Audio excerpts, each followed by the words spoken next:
Good morning students. आज हम lesson देखेंगे मोशन, क्लास 9th का।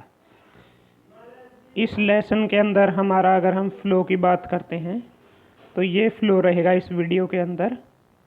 पहले कुछ एक डेफिनेशन, रेस्ट के, मोशन के different types of quantities, motion के डिफरेंट टाइप्स, बाकी का हम नेक्स्ट वीडियो के अंदर देखेंगे।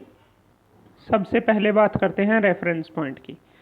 Reference point is a point from where all the distances are measured. जहाँ से सभी डिस्टेंसेस को मेज़र किया जाता है उसको हम बोलते हैं रेफरेंस पॉइंट। हम मैथ्स के अंदर जैसे कोऑर्डिनेट सिस्टम की बात करते हैं तो वहाँ पर एक्स वाई एक्सिस होती हैं हमारी। एक्स एक्सिस और वाई एक्सिस के जो पॉइंट ऑफ इंटरसेक्शन होता है उसको हम ओरिजिन बोलते हैं, ओ से डिनोट करते हैं। और जैसे हमने ये पॉइंट मार्क किया है, इस पॉइंट के ऊपर कोई ना कोई हमारी वैल्यूज़ होती हैं। फॉर एग्जांपल 5 4 हो गई या x, y हो गई। ये एक्चुअल में हमें बताता है कि ओरिजिन से ये x एक्सिस पर x डिस्टेंस पर है और y एक्सिस पर y डिस्टेंस पर अवेलेबल है। तो इसका मतलब हम ओरिजिन से इजीली इसका डिस्टेंस वगैरह मेज़र कर सकते हैं। तो इसलिए हम ओरिजिन को as a reference point consider करते हैं और आसानी से इसको देख सकते हैं। नेक्स्ट अगर हम बात करते हैं ऑब्जेक्ट के टाइप्स, हमारे पास दो टाइप के ऑब्जेक्ट्स होते हैं। One is point object and another is non point object. जैसा नाम बता ही रहा है, पॉइंट ऑब्जेक्ट। पॉइंट ऑब्जेक्ट के अंदर क्या है, जैसे हमने ये क्लिक किया है यहाँ पर, ये जस्ट एक पॉइंट को रिप्रेजेंट कर रहा है। ना इसकी कोई लेंथ है, ना इसकी कोई विड्थ है, ना इसकी कोई हाइट है। पॉइंट जस्ट आपका एक बिंदु ही होता है which has no dimensions. Length, width, height et cetera को हम डायमेंशंस बोलते हैं। तो हम पॉइंट ऑब्जेक्ट किसके कहेंगे?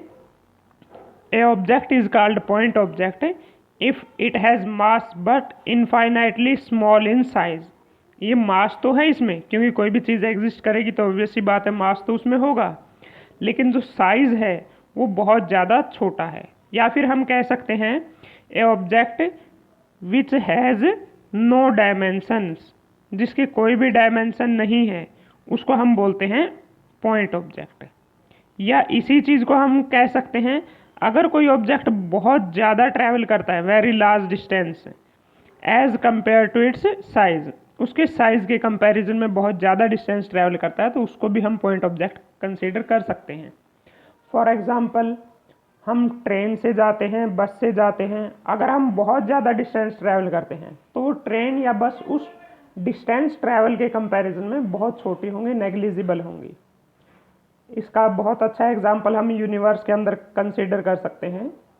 हम टोटल यूनिवर्स के कंपैरिजन में अगर हम अर्थ को देखते हैं तो वो बिल्कुल पॉइंट साइज ही है हमारी। तो इसलिए टोटल डिस्टेंस ट्रैवल करने के हिसाब से अगर देखते हैं कि जैसे ही हमारी अर्थ सन के चारों तरफ घूम रही है, सन और हमारी जो ये सोलर सिस्टम है पूरे का पूरा हमारी गैलेक्सी के अंदर रोटेट कर रहा है, तो हमारी गैलेक्सी के अंदर अगर अर्थ को देखा जाए तो वो बिल्कुल पॉइंट ऑब्जेक्ट की तरह ही बिहेव करेगी। Next is non point object और लार्जर ऑब्जेक्ट। जैसा कि नाम ही बता रहा है कि non point, non point means जो पॉइंट के बिल्कुल अपोजिट हैं। मतलब अब क्या है, ये पॉइंट साइज के नहीं रहे, या तो ये जो डिस्टेंस ट्रैवल करता है उनके कंपैरिजन में काफ़ी ज़्यादा बड़े हैं, मतलब डिस्टेंस कम ट्रैवल करते हैं और इनके डायमेंशंस को उस डिस्टेंस से इजीली कंपेयर किया जा सकता है। दूसरा, ये पॉइंट के नहीं है। Next is motion. मोशन की अगर हम बात करते हैं तो मोशन और रेस्ट, ये दोनों की दोनों रिलेटिव क्वांटिटीज़ हैं। रिलेटिव क्वांटिटीज़ का मतलब ये है हम इनको किसी दूसरे के रिस्पेक्ट में बताते हैं कि कोई ऑब्जेक्ट मोशन में है या कोई ऑब्जेक्ट रेस्ट पे है। अब फॉर एग्जांपल आप किसी बस या ट्रेन के अंदर बैठ के, ये मान लीजिए बस है, ये आप इस डायरेक्शन में चल रहे हैं, आप बैठे हैं, उसके साइड में आपका फ्रेंड बैठा है। आपके फ्रेंड के लिए आप या आपके लिए आपका फ्रेंड तो हमेशा रहेगा रेस्ट पे, लेकिन एक पर्सन जो बाहर खड़ा है वो अगर आप दोनों को देखता है तो आप दोनों के दोनों उस आउटर मोस्ट पर्सन के लिए क्या है, मोशन के अंदर अवेलेबल हैं, आप एक पर्टिकुलर डायरेक्शन में मूव कर रहे हैं। लेकिन जब आप दोनों आपस में देखते हैं, आप अपने फ्रेंड को देखोगे तो वहाँ पर ऐसा केस नहीं है, आपको वो हमेशा रेस्ट पे ही दिखाई देगा क्योंकि दोनों एक बस के अंदर ही बैठे हुए हैं। तो हम मोशन को कैसे डिफाइन करेंगे? मोशन को डिफाइन करना बहुत ईजी है। Object is said to be in motion, हम मोशन में किसी ऑब्जेक्ट को कहेंगे when it changes its position with respect to, WRT means with respect to time और इट्स सराउंडिंग। यदि कोई ऑब्जेक्ट अपने टाइम के साथ साथ या सराउंडिंग के साथ साथ अपनी पोजीशन चेंज कर लेता है, तब हम उसको कहते हैं कि वो मोशन में है। सिमिलरली रेस्ट में बस इतना सा अंतर है, when it do not changes, जब वो अपनी पोजीशन को चेंज नहीं करता है विद रिस्पेक्ट टू टाइम या सराउंडिंग, तब हम उसको क्या कहेंगे? वो हमारा रेस्ट पे है। अब आते हैं क्वांटिटीज़ के टाइप में। हमारी दो टाइप की क्वांटिटीज़ हैं, एक स्केलर। अब आते हैं क्वांटिटीज़ के टाइप में। हमारी दो टाइप की क्वांटिटीज़ हैं, एक स्केलर क्वांटिटी, दूसरी वेक्टर क्वांटिटी। स्केलर की अगर हम बात करते हैं तो उन क्वांटिटीज़ को हम स्केलर क्वांटिटी बोलते हैं जिनका डायरेक्शन से कोई लेना देना नहीं होता है। फॉर एग्जांपल यहाँ पर टाइम, टेम्परेचर, डिस्टेंस, मास, ये सारी चीज़ें हमारी स्केलर क्वांटिटीज़ हैं। यहाँ पर अगर हम टाइम पूछते हैं तो किसी भी डायरेक्शन में पूछ ले, टाइम हमारा वही रहेगा, डायरेक्शन से टाइम के ऊपर कोई फ़र्क नहीं पड़ता। टेम्परेचर की बात करते हैं तो तब भी हम यही बताते हैं कि हमारा जो टेम्परेचर है, मान लीजिए 27 डिग्री सेल्सियस है, 35 डिग्री सेल्सियस है, 45 डिग्री सेल्सियस है, वहाँ हमें डायरेक्शन बताने की ज़रूरत नहीं रहती। तो quantities which can be represented by magnitude only, जो केवल और केवल मैग्नीट्यूड के ज़रिए ही रिप्रेजेंट की जा सकती है, उन क्वांटिटीज़ को हम बोलते हैं स्केलर क्वांटिटीज़। और वेक्टर क्वांटिटीज़ की अगर हम बात करते हैं तो वेक्टर क्वांटिटी जैसे डिस्प्लेसमेंट हो गया, फोर्स हो गया, वेलोसिटी होगी, मोमेंटम हो गया, इन सब के अंदर क्या है, हमें डायरेक्शन बताने की ज़रूरत पड़ती है। फोर्स में हमें बताना पड़ता है कि किस डायरेक्शन में फोर्स लग रहा है, वो उसको फॉरवर्ड डायरेक्शन में मूव करवाएगा या किसी बॉडी को बैकवर्ड डायरेक्शन में मूव करवाएगा। डिस्प्लेसमेंट की जैसे हम बात करते हैं तो डिस्प्लेसमेंट में हमें क्या बताना पड़ता है, यहाँ से यहाँ स्टार्टिंग पॉइंट से एंडिंग पॉइंट में जा रहे हैं तो साथ में डिस्टेंस के साथ में जैसे कि 5 किलोमीटर ईस्ट की साइड में, या अगर पूछा जाए यहाँ से दिल्ली किस तरफ है तो हम वहाँ पर बोलते हैं कि दिल्ली आपका यहाँ से 15 किलोमीटर पड़ेगा, लेकिन वेस्ट साइड में। साइड बतानी ज़रूरी है, अगर कोई अननोन होगा उसको हम साइड नहीं बताएंगे तो वो किसी अलग डायरेक्शन में चला जाएगा और वो अपने जो मेन डेस्टिनेशन है उनसे दूर हो जाएगा। इसलिए यहाँ पर वेक्टर्स के केस में हमें डायरेक्शन बतानी बहुत ज़्यादा ज़रूरी है। वेक्टर्स को अगर हम देखते हैं, हायर क्लास में देखोगे आप, कोई भी लेटर लिख के, जैसे ही हम कोई लेटर लिखते हैं डिनोटेशन के लिए, कोई मान लो ये ए लेटर लिख दिया, इसके ऊपर ऐसे तीर का निशान का यूज़ किया जाता है डिनोट करने के लिए। वैसे 9th क्लास में हमारे ये नहीं है, इसलिए हम इसको यहाँ इंक्लूड नहीं करेंगे। अब आते हैं मोशन के डिफरेंट टाइप्स। सबसे पहला बेस्ड ऑन स्पीड, आपका मोशन यूनिफॉर्म मोशन है या फिर नॉन यूनिफॉर्म मोशन है, इन चीज़ों को हम देखेंगे। जैसे कि नाम में बता रखा है कि यूनिफॉर्म मोशन, हम स्कूल्स के अंदर यूनिफॉर्म पहनते हैं, जितने भी गवर्नमेंट एम्प्लॉयज़ हैं जैसे कि पुलिस के अंदर हो गए, आर्मी के अंदर हो गए, काफ़ी जगह पे उन सभी जगह यूनिफॉर्म का यूज़ किया जाता है। यूनिफॉर्म का मतलब होता है एक जैसा, तो वो सभी दिखने में एक जैसे दिखाई देते हैं। बाहर वाला कोई भी पर्सन पहचानता है तो उनकी यूनिफॉर्म से बता सकता है कि ये आर्मी में है, एयरफोर्स में है या किसी स्कूल का स्टूडेंट है, तो उनके हिसाब से इजीली बताया जा सकता है। तो नॉर्मली अगर हम बात करते हैं स्पीड का, तो स्पीड की बात करेंगे तो यूनिफॉर्मिटी के लिए जो हमारा ग्राफ रहेगा यूनिफॉर्म मोशन के लिए, वो स्ट्रेट लाइन ग्राफ रहेगा। स्पीड का अगर हम फॉर्मूला बताएं तो स्पीड होता है डिस्टेंस डिवाइडेड बाय टाइम। अब ये चीज़ एक जैसी कब रहेगी, जब इनकी रेशो इक्वल अमाउंट से चेंज हो, मतलब रेशो सेम रहे। यहाँ से जो डिस्टेंस की वैल्यू है और जो टाइम की वैल्यू है वो इक्वली चेंज रहे, ताकि ये एक दूसरे को कट करने के बाद जो हमारी रेशो रहेगी स्पीड की वो हमेशा क्या रखे, सेम रखे। तो उसको हम यूनिफॉर्म कहेंगे। मतलब when object travels equal distance in equal interval of time, मतलब हर बार क्या करता है, इक्वल डिस्टेंस ट्रैवल करता है इक्वल इंटरवल ऑफ टाइम में, इक्वल टाइम में इक्वल डिस्टेंस ट्रैवल करेगा, तब हम कहेंगे वो यूनिफॉर्म मोशन में है। अगर ग्राफ की बात करते हैं तो ग्राफ आपका स्ट्रेट लाइन ग्राफ होता है। मतलब एक तरफ अगर हम बात करते हैं, जैसे कि ये देखिए, इस ग्राफ में एक साइड हमारा मान लीजिए कि टाइम है और दूसरी साइड हमारी स्पीड वगैरह है, तो इनका जो ग्राफ रहेगा वो यूनिफॉर्म मोशन के लिए कैसा रहेगा, बिल्कुल एक स्ट्रेट लाइन रहेगा। ये लाइन हमारी स्ट्रेट रहेगी। नेक्स्ट इसके अंदर आते हैं तो हमारा आता है non uniform motion. Non uniform है तो ये एक जैसा नहीं होगा, बिल्कुल उसका उल्टा होगा। स्पीड को हम यहाँ पर नॉन यूनिफॉर्म है तो वो वेरिएबल भी कह सकते हैं, क्योंकि वेरिएबल वही होते हैं जो इनकी वैल्यू कॉन्टिन्यूसली चेंज होती रहती है।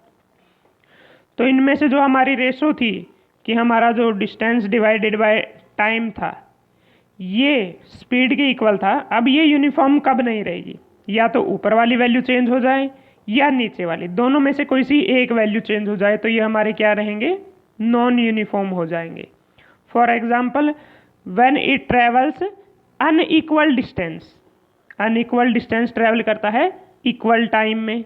अब देखिए सिर्फ ऊपर वाला जो डिस्टेंस है वो चेंज हुआ है, टाइम चेंज नहीं हुआ है। या फिर और में देखिए, ठीक है ना, और कह रहा है या फिर कह रहा है it travels equal distance in unequal time. Equal distance unequal time में ट्रैवल करता है, तब भी हमारा मोशन कैसा होगा, एक नॉन यूनिफॉर्म मोशन होगा। ग्राफ की बात करते हैं तो ग्राफ हम इजीली कह सकते हैं कि यहाँ पर जो ग्राफ होगा वो हमारी स्ट्रेट लाइन नहीं होगी, आड़ी टेढ़ी लाइन होगी, कर्व्ड लाइन होगी, ठीक है ना। तो ये हमें सिर्फ ये बताना है कि not a straight line motion होगा ये। पाथ के हिसाब से अगर हम बोलते हैं, उनके डायमेंशन के हिसाब से 1 डायमेंशन, 2 डायमेंशन और 3 डायमेंशन का हो सकता है। या पाथ के हिसाब से अगर हम बात करते हैं तो सबसे पहला हमारा लीनियर या रेक्टिलीनियर। देखिए लीनियर की अगर हम बात करेंगे तो लीनियर और रेक्टिलीनियर, इन दोनों के अंदर लीनियर वर्ड इंक्लूडेड है, लीनियर वर्ड इंक्लूडेड है। डायमेंशन हमने पहले भी बताए थे, length width height. 1 dimension means सिर्फ लेंथ है उसके अंदर, मतलब वो क्या करता है, हमारा सिर्फ एक ही डायरेक्शन में चल सकता है। एक ही डायरेक्शन में अगर चलेगा तो वैसी बात है, एक्स एक्सिस की तरफ चलेगा तो सिंपल स्ट्रेट लाइन आएगा, तो इसलिए इसको motion in a straight line भी कहा जाता है। तो हम सीधा सीधा कहेंगे when object moves in a straight line then motion is said to be straight line motion, linear motion और मोशन इन 1 डायमेंशन। नेक्स्ट है पाथ के ऊपर ही डिपेंड है कि हमारा कैसा पाथ फॉलो किया। यहाँ अगर देखते हैं तो ये है हमारा सर्कुलर मोशन। तो ऐसे जब वो कोई ऑब्जेक्ट सर्कल के अंदर मूव करता है तो उस मोशन को हम बोलते हैं circular motion. When object moves on a circular path, जब ऑब्जेक्ट सर्कुलर पाथ पर मूव करेगा तो उस मोशन को हम क्या कहते हैं, सर्कुलर मोशन। जैसे कि हम मून का एग्जांपल लेते हैं कई बार कि मून हमारा अर्थ के चारों तरफ एक सर्कुलर पाथ के अंदर मूव कर रहा है, तो उसको हम बोलते हैं कि वो हमारा सर्कुलर मोशन में है। इसी तरह वाइब्रेटरी और ऑसिलेटरी मोशन, वैसे अगर देखा जाए तो वाइब्रेटरी और ऑसिलेटरी दोनों अलग अलग मोशन होते हैं। ऑसिलेशन का आपने एग्जांपल देखा होगा कि आपका पेंडुलम है वो इस तरीके से ऑसिलेट करता रहता है, मूव करता रहता है, कभी बाईं तरफ जाता है कभी उस तरफ जाता है। वाइब्रेशन में आपने आपका मोबाइल फ़ोन देखा होगा, मोबाइल फ़ोन जल्दी जल्दी से दोनों डायरेक्शन के अंदर वाइब्रेट करता रहता है, तो वो हमारे वाइब्रेटरी और ऑसिलेटरी मोशन है। जब इस तरीके से साइड में मूव करता है, ये आपका ऐसे भी हो सकता है या इस तरीके से आगे और पीछे भी हो सकता है, तो इनको हम क्या कहते हैं, टू एंड फ्रो और बैक एंड फोर्थ बोलते हैं। तो इसी हिसाब से हम इसकी डिफाइन करेंगे, the motion in which object moves to and fro and back and forth, किसी भी टाइप से हो सकता है, टू एंड फ्रो भी हो सकता है या फिर यहाँ पर हम और का भी यूज़ कर सकते हैं और बैक एंड फोर्थ। तो यहाँ पर क्या हो सकता है, दूसरा बैक एंड फोर्थ भी हो सकता है। Then motion is said to be oscillatory और वाइब्रेटरी मोशन, तब हम उसको ऑसिलेटरी या वाइब्रेटरी मोशन बोल सकते हैं। अब जो डिफरेंस की बात थी, ये जो बीच में खाली जगह दी गई है, हम इसके हिसाब से यहाँ पर डिफ्रेंशिएट करेंगे। डिफ्रेंशिएट, ये जो आगे पीछे मूव करना है जल्दी जल्दी या साइड में मूव करना है, 1 सेकंड में जितनी बार मूव करता है उसको हम उसी फ्रीक्वेंसी बोलते हैं। आपने मोबाइल को देखा होगा, बहुत जल्दी वाइब्रेट करता है, जबकि पेंडुलम है वो धीरे धीरे मूव करता है। तो अगर फ्रीक्वेंसी ज़्यादा है तो उसको हम वाइब्रेशन बोलते हैं, और अगर फ्रीक्वेंसी ज़्यादा नहीं है तो उसको हम बोलते हैं ऑसिलेशन। इसलिए हम कह सकते हैं the motion in which object moves to and fro and back and forth with higher frequency then motion is said to be vibratory motion, तब हम उसको वाइब्रेटरी मोशन बोलेंगे। या फिर the motion in which object moves to and fro and back and forth with lower frequency then motion is said to be oscillatory motion. लेकिन ये frequency का concept अभी हमारी क्लास में या इस चैप्टर तक नहीं आया है, इसलिए यहाँ पर हायर फ्रीक्वेंसी या लोअर फ्रीक्वेंसी अगर आप लिखना चाहते हैं तो लिखिए, नहीं लिखना चाहते हैं तो नहीं लिखिए, वरना आप दोनों के लिए ये अभी तक के लिए वाइब्रेटरी और ऑसिलेटरी सेम ही कंसीडर किए जाएंगे। Thank you.